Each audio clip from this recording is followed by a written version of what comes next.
Marcus Blake, That Nerd Show. Awesome. So, this is a much more of a political film than anything else, but I'm curious, what is it like trying to deal with both sides of the issue of cartels and running drugs? Yeah, actually, I actually wouldn't consider it a political film. Really? Yeah, it's more cinema verite following a vigilante movement. We made an effort to actually not politicize it, not explore, the different sides of the issue of immigration and stuff. Instead, we really followed two main characters, Tim Naylor Foley of Arizona Border Recon and Dr. Morales in Michoacan, Mexico. And we just sort of were flies on the wall and watching them rise up and take the law in their own hands. Well, what are your first impressions of trying to see on our side? Yeah.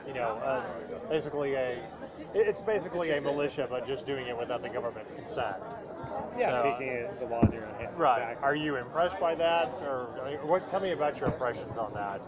I think it's admirable that people, have the courage to stand up against the drug cartels, and when the governments are not providing them the things they need, they, at great risk and sometimes at great consequence, do what they need to do to protect their families, to protect their beliefs, and that's definitely explored in the film.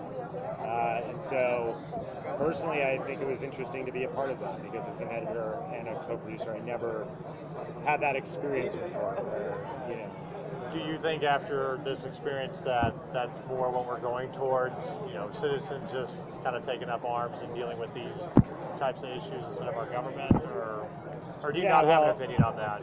I mean, I think in our film, Naylor says, it's a David and Goliath battle, where David and the cartels are Goliath. And what fuels the drug cartels largely is the demand in the United States for drugs. And as long as people continue to use drugs, the cartels will be strong. So, I know you're saying it's not a political film, or you don't see it that way. Yeah. But as there's, are you maybe kind of subtext saying that the issue of if you had legalized a few more drugs, maybe we could get rid of this problem, or? What I mean by that is we made Escape Fire, the Fight to Rescue America, the Fight to Rescue American Healthcare, and that was an essay film more about really uncovering the political forces at work, why the healthcare system is broken.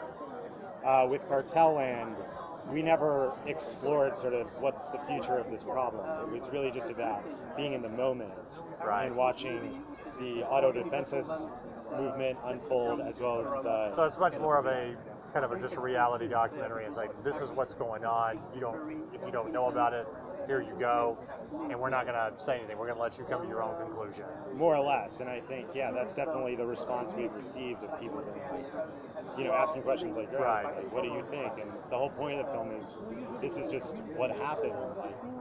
It definitely comes to. Well, I come from a political background instead of talking nerd stuff, so there's a little bit of me of like, but aren't you trying to say something or point people in the right direction? Like, this is what's going on, or can you not help but do that, or is it just here's what's going on, you're not aware of it? Well, and this is really a character-driven story. So I think when you do character-driven stories, it's our mission statement doesn't really exist because it's really watching people unravel or ravel, either or. What was the scariest thing of doing this documentary? From my point of view, I often, feared both for the safety of Matt because he put himself in great risk when he went down to Mexico. Before we started editing, he would call me and tell me his stories, and I was just that he was still alive. Yeah, and there's moments in the film where really incredible things, shootouts happen, and other moments that I don't want to reveal, but he could have been present during certain situations that could have cost him his life. On top of that, we had a small team in Mexico as well, and they still are some of them in Michoacan, Mexico City. And so we're all very concerned. The film has taken safety precautions for them, but we're very concerned for their safety to this day. Because it's a dicey issue. The cartel is thick, and Mexico, and so hopefully they'll continue to be Right. safe.